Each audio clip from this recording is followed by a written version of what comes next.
मोटापा कम करने के लिए उपाय बता दीजिए। आप लिख लीजिए इसको, नहीं तो याद करिए। जिनको भी मोटापा कम करना है उनको क्षारीय चीजें ज्यादा खानी है।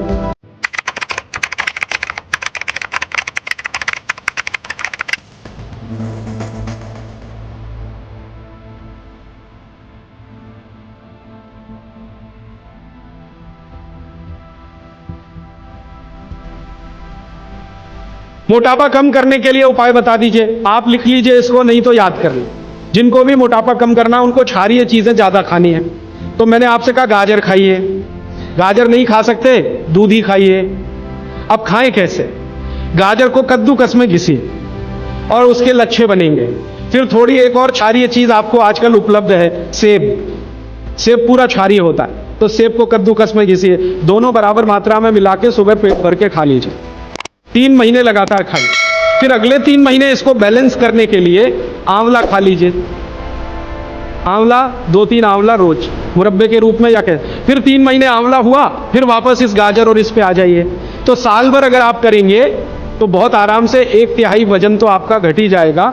हो सकता है किसी का आधा भी हो जाए। मोटापा कम करना है तो भरपेट गुड़ खाइए, भरपेट तिल खाइए, भरपेट मूंगफली खाइए, मोटापा भी कम हो जाए। तो गुड़ खाइए, मेरा कहने का मतलब ये। अब गुड़ के कितने प्रिपरेशन है हमारे घर में? गुड़ का तिल का प्रिपरेशन एक है, तिल पट्टी कहते हैं, गजक। गजक तो भरपूर गजक खाइए। क्यों खाइए जी? तिल है और गुड़ है। गुड़ में जो केमिकल है ऑर्गेनिक, तिल में लगभग वही सब है जो गुड़ में। तिल भी क्षारीय है, गुड़ भी क्षारीय, और दोनों क्षारीय चीजें खाएंगे तो पेट के अम्ल को बैलेंस करती रहेंगी। तो तिल गुड़ रोज खाइए, माने तिल की पट्टी बनाइए, गजक बनाइए, नहीं तो तिल का लड्डू बनाइए, गुड़ के साथ बनाइए। फिर इसी तरह से मूंगफली है, मूंगफली भी क्षारीय है और गुड़ भी क्षारीय है। तो मूंगफली और गुड़ मिला के वो पट्टी आती है, वो खाइए, बच्चों को खिलाइए। और आपके पास जो भी प्रिपरेशन है गुड़ तिल के, गुड़ मूंगफली के, वो सब बनाइए। और ये जो 3-4 महीने हैं, नवंबर, दिसंबर, जनवरी, फरवरी तक भरपेट खाइए, भरपूर खाइए, क्योंकि इस समय आपके शरीर को इन्हीं की जरूरत है। तो कफ जिंदगी से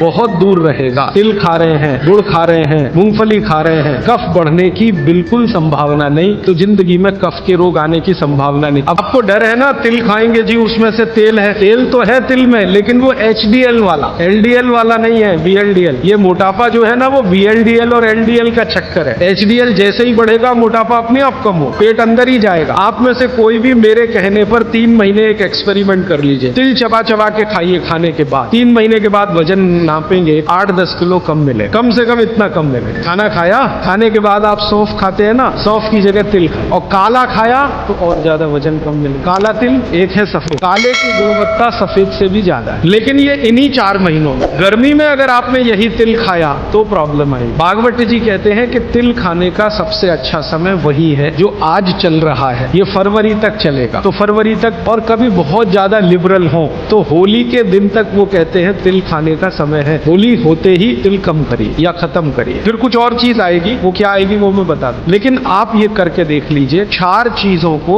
ज्यादा उपयोग आप करेंगे, वजन आपका कम होता जाएगा, पेट का अम्ल कम होता जाएगा, घुटनों के अंदर का जो कई बार कहते हैं ना डॉक्टर, यूरिक एसिड जमा हो गया जी। यूरिक एसिड, यूरिक एसिड क्या है? अम्ल ही तो है। तो ये यूरिक एसिड आपको कम करना है, तो गांठ के सब जो माने जोड़ों के दर्द आपको कम करने हैं, तो इनके लिए ये सब चिकित्सा बताई है। तिल है, गुड़ है, और मैंने एक चीज बोली थी कि अगर आप जैन नहीं हैं तो शहद। शहद में भागवत जी कहते हैं छोटी मधुमक्खी का शहद, बड़ी का नहीं। तो शहद लाएं तो उसको पूछ ली।